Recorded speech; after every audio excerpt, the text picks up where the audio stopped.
नमस्कार, प्रखर राजपूत को देख रहे हैं आप। आज तारीख है 24 फरवरी साल 2026 और इजराइल, फिलिस्तीन, लेबनान, पाकिस्तान, भारत समेत पूरी दुनिया की खबरों के साथ दोस्तों एक बार फिर से आपके सामने हाजिर हुआ हूं। और इस समय अमेरिका से एक ऐसी अपडेट निकल के सामने आ रही है जो अपडेट कायदे से तो बहुत पहले आ जानी चाहिए थी, लेकिन मीडिया ने उस चीज को बड़ा बचा के रखा था। लेकिन फाइनली जो फूट अमेरिका के अंदर इस समय पड़ी है वो फूट अब खुल के निकल के सामने आ चुकी है। दरअसल आपने देखा होगा कि डोनाल्ड ट्रंप पिछले कई महीनों से गुंडागर्दी और दादागिरी और तानाशाही पे उतर चुका है। खासकर जब से उसको नोबेल पीस प्राइज नहीं मिला तब से वो पगला चुका है। उसके बाद उसने अलग अलग कारनामे किए। एक बार जब उसने वेनेजुएला पे हमला किया था और वेनेजुएला के राष्ट्रपति निकोलस मादुरो को पकड़ा था, तो ऐसे हाल में भी पार्लियामेंट में बाकायदा मीटिंग हुई थी और डोनाल्ड ट्रंप के खिलाफ वोटिंग हुई थी। और साथ ही ये कहा गया था कि आने वाले टाइम में अगर आप किसी देश पे हमला करते हैं या फिर कोई भी मिलिट्री एक्शन के बारे में आप सोचते हैं तो सबसे पहले आपको हमसे परमिशन लेनी होगी। अब यहाँ पे पहला झटका डोनाल्ड ट्रंप को लगा था और इसी के जस्ट बाद अभी 10 से 15 दिन पहले इन्होंने जब टैरिफ का गेम खेलना शुरू किया था, तब अभी 2-3 दिन पहले इनके ही सुप्रीम कोर्ट यानी अमेरिका के सुप्रीम कोर्ट का फैसला आया था कि आज के बाद किसी भी देश पे अमेरिका के राष्ट्रपति अपने मनमानी से कोई भी टैरिफ या फिर कोई भी सेंक्शंस नहीं लगा सकते। सारे जो टैरिफ, सारे जो सेंक्शंस लगे हैं उसको घटा के 10% कर दिया जाए। और यहाँ पे भी डोनाल्ड ट्रंप बुरी तरीके से जब खिसियाता है तो खिसियाने के बाद डोनाल्ड ट्रंप ने दिखाने के लिए तमाम देशों पे 15% टैरिफ बढ़ा दिया था। लेकिन अब सुप्रीम कोर्ट तो सुप्रीम कोर्ट है, उसने जो कह दिया वही कानून है। तो अंत में डोनाल्ड ट्रंप को हार माननी पड़ी और अंत में सारे देशों पे 10% टैरिफ ही लागू हुआ। अब इसके बाद डोनाल्ड ट्रंप ने अपना तीसरा ईगो लगाया है इस समय ईरान के ऊपर, और ये बार बार धमकी देना, बार बार चेतावनी देना कि हम ईरान को दहला देंगे, हम ईरान पे हमला कर देंगे, हम ईरान को तबाह और बर्बाद कर देंगे। ये तमाम धमकियां इस समय अमेरिका के राष्ट्रपति डोनाल्ड ट्रंप द्वारा दी जा रही है। लेकिन इसी बीच अब चूंकि कथनी और करनी में अंतर होता है, तो डोनाल्ड ट्रंप भी अपने विशेष सलाहकारों से, अपने आर्मी पर्सन से, तमाम लोगों से मीटिंग कर रहे थे। और इसी दौरान इनके जो सिक्योरिटी के चीफ ऑफ स्टाफ है डैन केन ने इनको स्पष्ट वार्निंग दे दी और कहा कि अगर किसी भी सूरत हाल में आप ईरान पे हमला करते हैं तो ऐसे हाल में अमेरिका हार का मुंह देखेगा। जी हाँ, ये बात बिल्कुल सच है कि डैन केन ने, जो कि इनके जॉइंट चीफ ऑफ स्टाफ के सेक्रेटरी है, इन्होंने डोनाल्ड ट्रंप को सलाह दी कि अगर आप ईरान के ऊपर हमला करते हैं तो ऐसे हाल में लेने के देने पड़ जाएंगे। अब आपके दिमाग में आएगा ये सवाल कि भाई डैन केन ने ऐसा क्यों बोला? क्या अमेरिका इतना कमजोर है, कोई ईरान के साथ जंग नहीं लड़ सकता? तो आपको पूरी कहानी में डिटेल बताता हूँ। दरअसल अमेरिका किसी भी देश के साथ पिछले कई सालों से आमने सामने की जंग लड़ नहीं रहा था।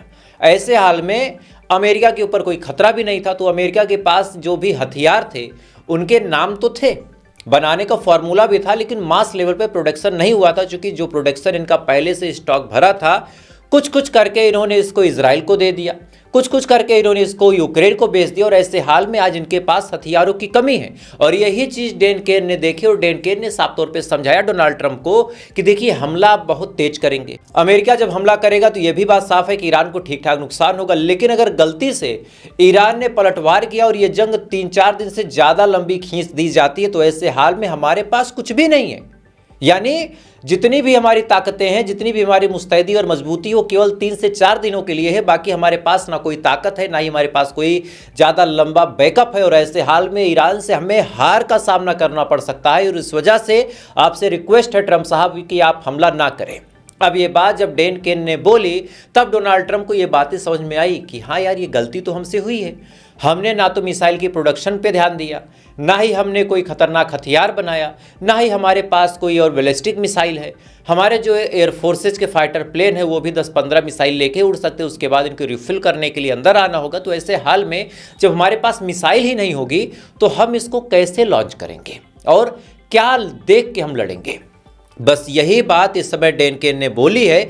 और इसी बात से अमेरिका के राष्ट्रपति हमला करने से एक कदम पीछे हटते चले जा रहे हैं। चूंकि कहानी ये है कि इधर अमेरिका अपने हथियारों को नहीं बना रहा, इधर ईरान हर महीने 300-400 बैलिस्टिक मिसाइलें बना रहा। इधर ईरान के बारे में मैंने आपको बताया था, रशिया के साथ 500 मिलियन यूरो की डील हुई जिसमें 500 से ज़्यादा लॉन्चर आने वाले हैं, 2500 से ज़्यादा मिसाइलें आने वाली हैं।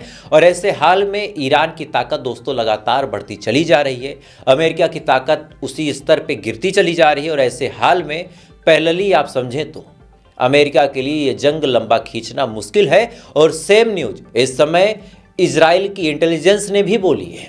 द करंट रिपोर्ट आपके सामने है।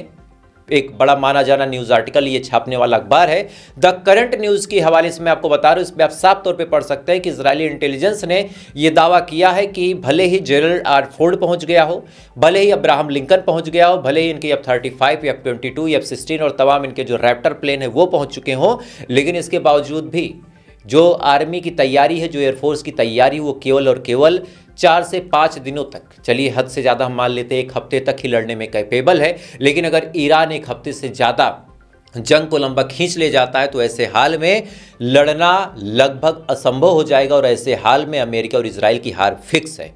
और यही वजह है कितने तमाम माहौल के बाद ना तो नेतन्याहू हमला कर पा रहा है, ना ही इस समय अमेरिका हमला करने के बारे में सोच रहा है। इवन जो नेतन्याहू के अपोजिशन यानी जो विपक्ष के नेता है उन्होंने भी कहा कि आप हमला करें। आमतौर पे ऐसा होता है कि कोई आदमी कोई काम करता है तो अपोजिशन वाले सपोर्ट नहीं करते हैं, लेकिन इजराइल के अपोजिशन वालों ने भी कहा कि ईरान की ऑयल रिफाइनरी पे आप हमला करके ईरान की ऑयल रिफाइनरी आप तबाह कर दें ताकि ईरान एकदम कमजोर हो जाए। लेकिन इसके बावजूद भी बेंजामिन नेतन्याहू के अंदर वो ताकत, वो हिम्मत, वो गुदा आ नहीं पा रहा कि वो ईरान के ऊपर हमला करे, चूंकि इनको भी पता है कि जिस एयरफोर्स के दम पे उछलते थे उस एयरफोर्स में जो मिसाइलें लगती हैं उनका स्टॉक बड़ा खत्म है, क्योंकि अमेरिका ने अपना सारा स्टॉक उठा के यूक्रेन को बेच दिया। यानी अपने फायदे के चक्कर में इतने पैसे कमा लिए कि आज अपना ही घर बेचने की नौबत आ गई अमेरिका के पास। और यही वजह है कि ईरान के ऊपर हमला करने से पहले अमेरिका और इजराइल थर थर कांप रहे। दोस्तों खैर, इधर ये तमाम चीज चल रही है, इधर ईरान ने अपनी मिसाइलों की फायरिंग का एक एक्सक्लूसिव वीडियो लॉन्च किया। यानी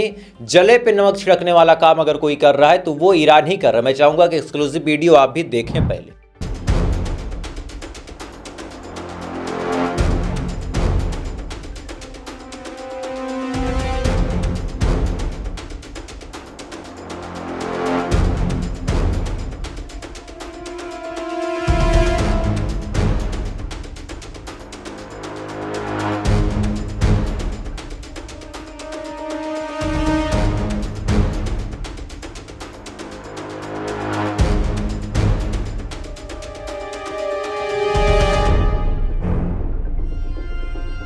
इस वीडियो में दोस्तों आप साफ तौर पे देख सकते हैं कि ईरान लगातार अपनी मिसाइलों को धड़धड़ा के लॉन्च कर रहा है और इसका वीडियो पूरी दुनिया पे मैसेज की तरह भेज रहा है कि अगर हमारे ऊपर हमला होता है तो क्या होगा। और इसी बीच ईरान से एक अफसोसनाक खबर भी निकल के सामने आ रही है कि इनके हेलीकॉप्टर से कुछ जवान पेट्रोलिंग और साथ ही ऑपरेशन कर रहे थे। इसी दौरान हेलीकॉप्टर क्रैश हो गया और पायलट और को पायलट दोनों की मौत हो गई है। तो ईरान में एक बड़ा हादसा हुआ है। हालांकि कुछ सारे एक्सपर्ट जो है उनका कहना है कि शायद मोसाद और CIA का इसमें कुछ हाथ है, लेकिन अभी तक ईरान की तरफ से ऐसा कोई बयान नहीं आया है। वीडियो आप अपनी स्क्रीन पे देख सकते हैं कि किस हिसाब से हेलीकॉप्टर क्रैश हुआ है और साथ ही किस हिसाब से आग को बुझाने की कोशिश की जा रही है। लेकिन ये हादसा क्या नेचुरल था, इसमें क्या फॉल्ट था, क्या किसी ने टारगेट अटैक किया या फिर साइबर अटैक किया या फिर पायलट मिला हुआ था या फिर क्या बात थी, इसके बारे में अभी तक कोई कंफर्मेशन रिपोर्ट ना ही ईरान के हवाले से आ रही ना ही इजराइल के हवाले से आ रही। लेकिन ये अपने आप में दोस्तों एक बहुत बड़ी अपडेट है कि ईरान का हेलीकॉप्टर क्रैश हो चुका है। खैर, इधर ये तमाम चीज चल रही है, इधर इजराइल भी दोस्तों अपनी हरकतों से बाज नहीं आ रहा। आज इजराइल के एक प्लेन ने बड़े पैमाने पे खेतों के अंदर केमिकल का छिड़काव किया और ये केमिकल फसलों को बर्बाद करने वाले थे और उसका वीडियो अपनी स्क्रीन पे देखें।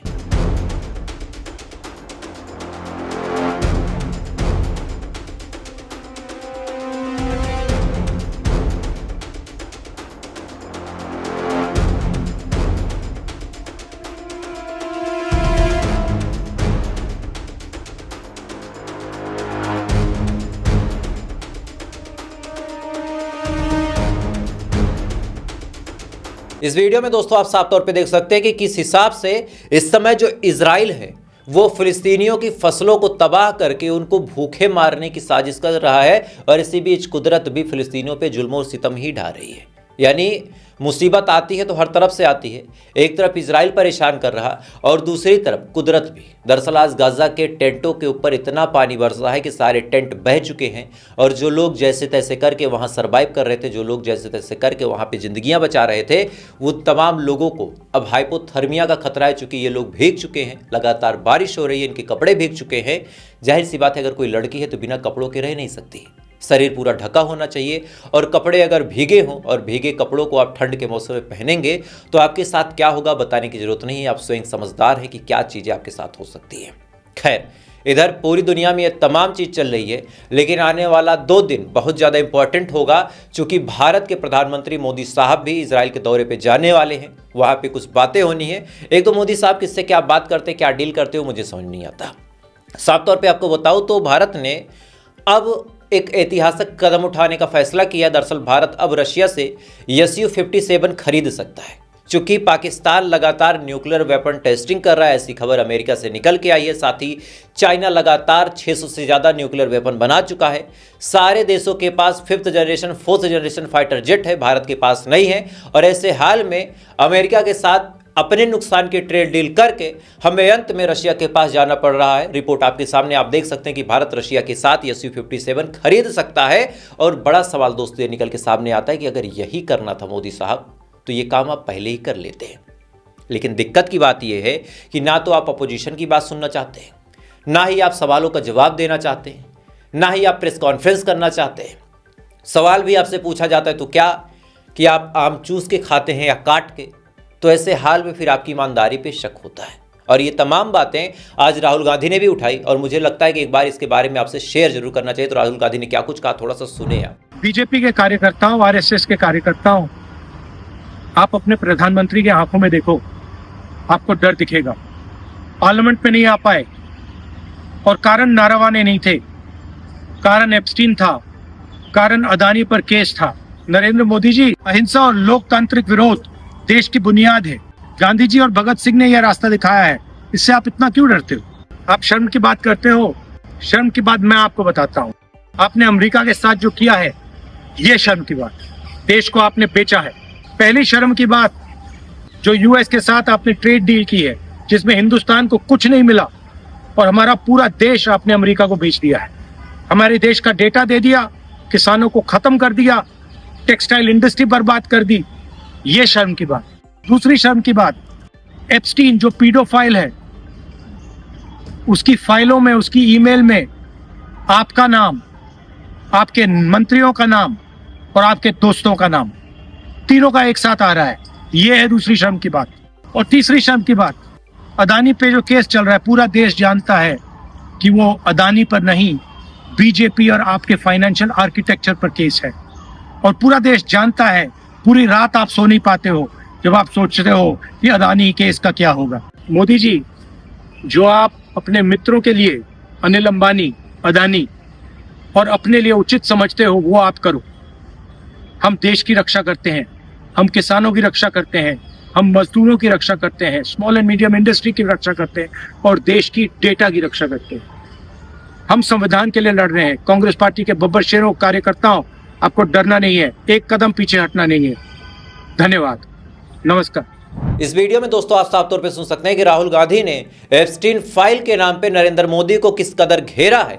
और ऐसा नहीं है कि केवल एप्स्टीन फाइल ही एक ऐसी फाइल है जिसके दम पे मोदी घबरा रहे हैं। आज आपको एक बहुत बड़ी अपडेट बताता हूं कि मध्य प्रदेश के जबलपुर में हाईवे 45 पे एक ब्रिज बना था 400 करोड़ की लागत से।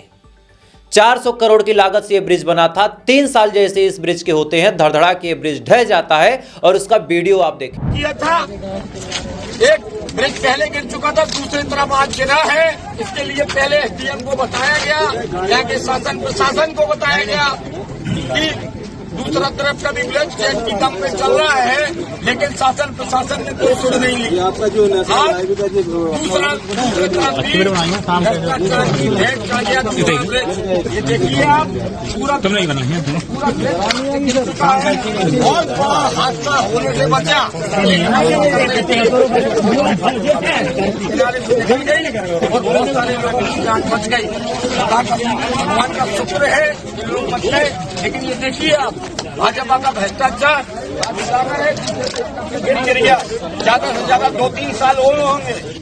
इस वीडियो में दोस्तों आप साफ तौर पे देख सकते हैं कि किस हिसाब से ब्रिज ढह चुका है, किस हिसाब से भ्रष्टाचार बीजेपी सरकार का बोल बोल के चीख चीख के बता रहा है कि ये पार्टी किस हिसाब से जनता का पैसा खा रही है। चूंकि है जवाब तो आप दीजिए मुझे कि 3 साल पहले 400 करोड़ में जो पुल बना था वो कैसे ढह ढहा के गिर गया। क्या इसके लिए अंग्रेज जिम्मेदार है? क्या इसके लिए पाकिस्तान जिम्मेदार है? या फिर सबसे आसान, सबसे इजी है कि आप कांग्रेस और नेहरू को गाली दे के बता दो कि नेहरू जिम्मेदार है? क्या इस पुल के नेहरू ने बनवाया था? और अगर नहीं तो जिसने बनवाया था उसकी कौन सी जिम्मेदारी, कौन सी जवाबदेही तय होती है? ये सवाल बहुत बड़ा है और ये सवाल अगर आप पूछने की हिम्मत करते हैं तो मेरे साथ आप जुड़ें, क्योंकि हम उन बातों को भी उठाते हैं जिन बातों के बारे में बोलने से पहले लोगों का गला कांप जाता है। बहुत सारे ऐसे चैनल है 8-8 लाख 9-9 लाख, अक्सर वो मुझे गालियां भी देते हैं। एक बड़ा सिंपल सा सवाल उनके सामने पूछता हूं कि बाबू हिम्मत है, यहां पे दम है तो जैसे मैं सरकार के बारे में बोलता हूं हिम्मत और ताकत है तो बोल के दिखा दो। गाजा की खबरें तो कोई भी बता देगा, गाजा की खबर बताने में कौन सा रिस्क है? कुछ भी बता दो, अरे भारत की खबर बताओ ना। खैर, इधर ये तमाम चीज चल रही है, इधर भ्रष्टाचार चरम पे है, इधर अलग अलग जगहों पे डील हो रही है, इधर बिहार में कुछ कांस्टेबल बेचारे जो होमगार्ड होते हैं वो अपनी बात रखने के लिए जाते हैं तो उनका पुलिस कैसे स्वागत करती है उसका भी वीडियो देखें आप। देखिए कैसे मार रहे हैं, देखिए दौड़ के देखिए मार रहे हैं यार, देखिए बाप रे बाप, देखिए रपेट के मारा जा रहा है यहाँ पे बिहार चौकीदार को। तस्वीर जो है वो हम आपको दिखाने वाले हैं, कैसे घोलता के मार रहे हैं यहाँ पे।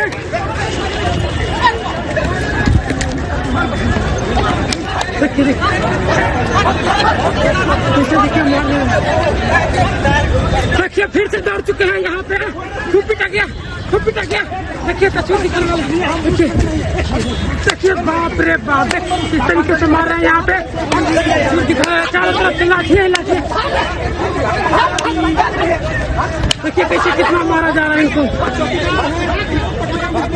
इस वीडियो को देख के दोस्तों बस यही याद आता है कि कैसे अंग्रेज के सामने जब हमारे जो स्वतंत्रता संग्राम सेनानी थे, जो हमारे भारत के लाल थे, जब आज़ादी के लिए अपनी बात रखने जाते थे तो अंग्रेज भी शायद उनको ऐसे ही मारते थे। आज उसी टाइम की याद आ गई, बाकी अब क्या ही कहना। खैर, तो फिलहाल अभी के लिए बस इतना ही, बाकी थोड़ी देर बाद आपसे फिर मुलाकात होगी ऐसी किसी खबर के साथ और अगली वीडियो आपसे मिस ना हो। इस वजह से अगर आप चैनल पर नए हैं तो वीडियो को लाइक और चैनल को सब्सक्राइब जरूर कर ले। बाकी थोड़ी देर बाद फिर मिलते हैं ऐसी किसी खबर के साथ। अब तक आप अच्छे रहे, खुश है, अपना ख्याल रखें, अपने देश का ख्याल रखें। जय हिंद, ऊपर वाला आपकी हिफाजत करे।